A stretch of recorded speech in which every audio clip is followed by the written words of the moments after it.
Hello guys, welcome to my YouTube channel trading mafia and basic of stock market part 1। तो आज हम देखेंगे stock market होता क्या है और ये कैसे वर्क करता है पूरा बेसिक से। अब स्टॉक मार्केट होता क्या है? Stock market is a place where you can buy sell and hold shares. मतलब यहाँ अपन शेयर बाय सेल और होल्ड करके रख सकते हैं। अब स्टॉक मार्केट वर्क कैसे करता है? Stock market demand and supply के बेसिक पे वर्क करता है। डिमांड एंड सप्लाई मतलब जितनी ज़्यादा डिमांड रहेंगी उतनी कम सप्लाई रहेंगी, और जितनी कम सप्लाई रहेंगी उतनी ज़्यादा डिमांड रहेंगी। ध्यान से सुनना आप लोग, जितनी ज़्यादा डिमांड उतना ज़्यादा कम सप्लाई, जितनी ज़्यादा सप्लाई उतना ज़्यादा कम डिमांड। अब नेक्स्ट पे चलते हैं हम। अब टाइप्स ऑफ इन्वेस्टर। इन्वेस्टर कितने टाइप्स के होते हैं? इन्वेस्टर 4 टाइप्स के होते हैं। रिटेल इंडिविजुअल इन्वेस्टर जो 2 लाख से कम के कैपिटल लेके आते हैं मार्केट में इन्वेस्ट करने के लिए, उनको अब कैटेगरी में डाला है, 4 कैटेगरी में डाला है। Retail individual investor, high net worth individual. High net worth individual क्या करता है? जो 2 लाख के ऊपर कैपिटल लेके आता है उनको बोलते हैं। जो 2 लाख से ज़्यादा इन्वेस्ट करता है मार्केट में उसे हाई नेटवर्थ इंडिविजुअल कहा जाता है।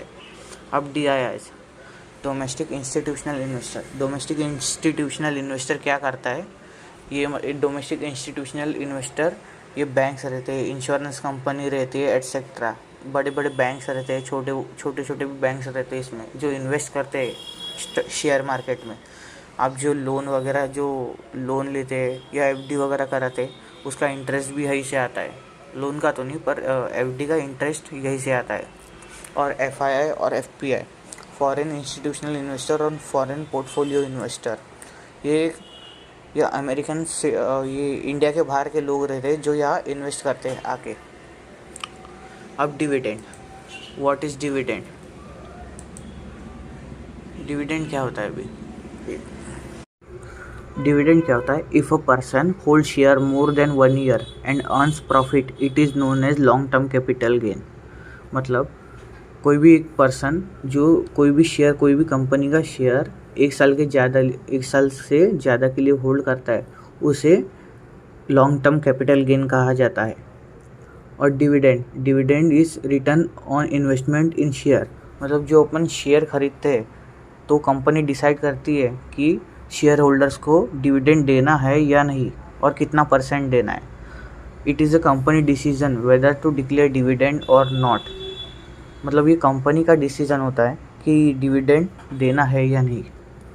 जैसे कंपनी का नेम है डिनाइस केमिकल लैब, अब इसने 20% का डिविडेंड निकाली है। और अनाउंसमेंट डेट मतलब जब कंपनी ने अनाउंस किया है कि हम एक स्पेसिफिक डेट में डिविडेंड देंगे।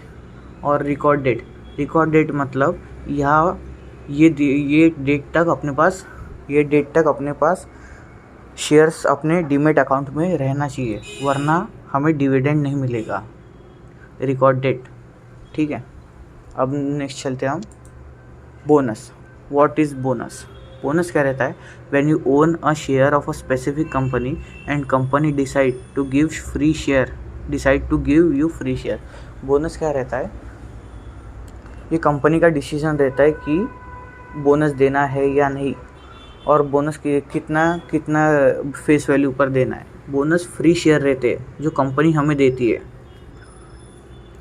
जैसे एग्जांपल देता हूँ मैं, ये कंपनी का नाम है DPSC कंपनी, और इसने 21:1 का निकाला है। मतलब हर एक शेयर पे 22 शेयर फ्री मिलेंगे।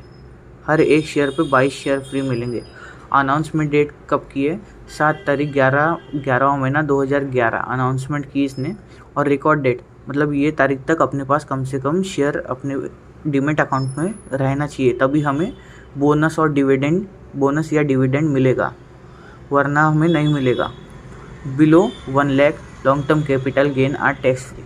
मतलब जैसे हमने कोई शेयर खरीद के रखा है, 1 साल के बाद बेचा उसे, जैसे आज 2020 है तो अगले 2021 के बाद अगर मैं बेचूंगा और उसमें मुझे प्रॉफिट हुआ है तो मुझे उस पर टैक्स नहीं देना होगा, लेकिन लिमिट रहती है उसकी भी। जैसे 1 लाख तक हमें लॉन्ग टर्म कैपिटल गेन हुआ है तो हम रख सकते हैं। अगर 1 लाख के बाद हुआ है, 1 लाख के ऊपर हुआ है तो हमें टैक्स देना होगा। टैक्स भरना पड़ेगा फिर। अब नेक्स्ट चलते types of security market. Primary market, it is also known as new issue market. A company come up with an IPO, initial public offer through primary market. अब न्यू इशू मार्केट क्या रहता है, जब कोई भी company, private limited company public होने आती है तो उसे पहले प्राइमरी मार्केट में एंटर करना पड़ता है, अपना IPO लाना पड़ता है, तभी वो पब्लिक होगी। उसके फिर पब्लिक को शेयर जाते। अब रिटेलर्स को बिड लगानी पड़ती है। बिड मतलब बेस्ट बाइंग प्राइस लगानी पड़ती है IPO में, और वो अलॉट होते हैं तो हमें पैसा देना पड़ता है और उसके बदले हमें लॉट्स में शेयर मिलते हैं। In primary market transaction issuer to company, मतलब जो IPO का पैसा है वो डायरेक्ट कंपनी को जाएगा। अब secondary market, it is also known as new issue market. It is also known as stock exchange. Famous stock exchange is NSE and BSE। NSE and BSE तो आपको पता ही होगा, national stock exchange and Bombay stock exchange. ये दोनों मुंबई में located है, मुंबई में। और प्राइमरी मार्केट और सेकेंडरी मार्केट में इतना डिफरेंस रहता है, प्राइमरी मार्केट में पैसा कंपनी को जाता है और सेकेंडरी मार्केट में पैसा रिवॉल्व होते रहता है, मतलब घूमता रहता है। जैसे किसी का लॉस हुआ तो किसी को प्रॉफिट हुआ तो किसी का लॉस, ऐसा होता है वो, ठीक है। What is bid quantity? Bid quantity मतलब ये शॉर्ट फॉर्म है, ये वर्ड्स है, आपको शेयर मार्केट में पता होनी चाहिए, बेसिक है। बिड प्राइस मतलब बेस्ट बाइंग प्राइस, मतलब ख़रीदने वाले लोग कितने प्राइस पे ख़रीदना चाहते हैं। Offer price, what is offer price?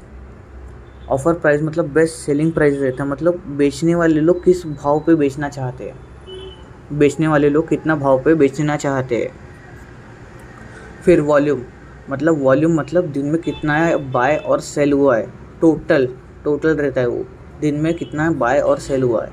Contract note, ये ब्रोकर रिटेलर को रिसिप्ट देता है, मतलब जैसे हमने कोई शेयर ख़रीदा तो ब्रोकर हमें रिसिप्ट देगा कि इतनी क्वांटिटी ख़रीदा है, इतने स्पेसिफिक प्राइस पे ख़रीदा है, इतनी डेट को ख़रीदा है, इतनी क्वांटिटी ख़रीदा है, ऐसी एटसेट्रा उसको ये कॉन्ट्रैक्ट नोट में कहा जाता है। एक रिसिप्ट देता है ब्रोकर हमें, ठीक है। और अगर आपको इसका नेक्स्ट पार्ट चाहिए तो आप कमेंट कीजिए, बस। Thank you.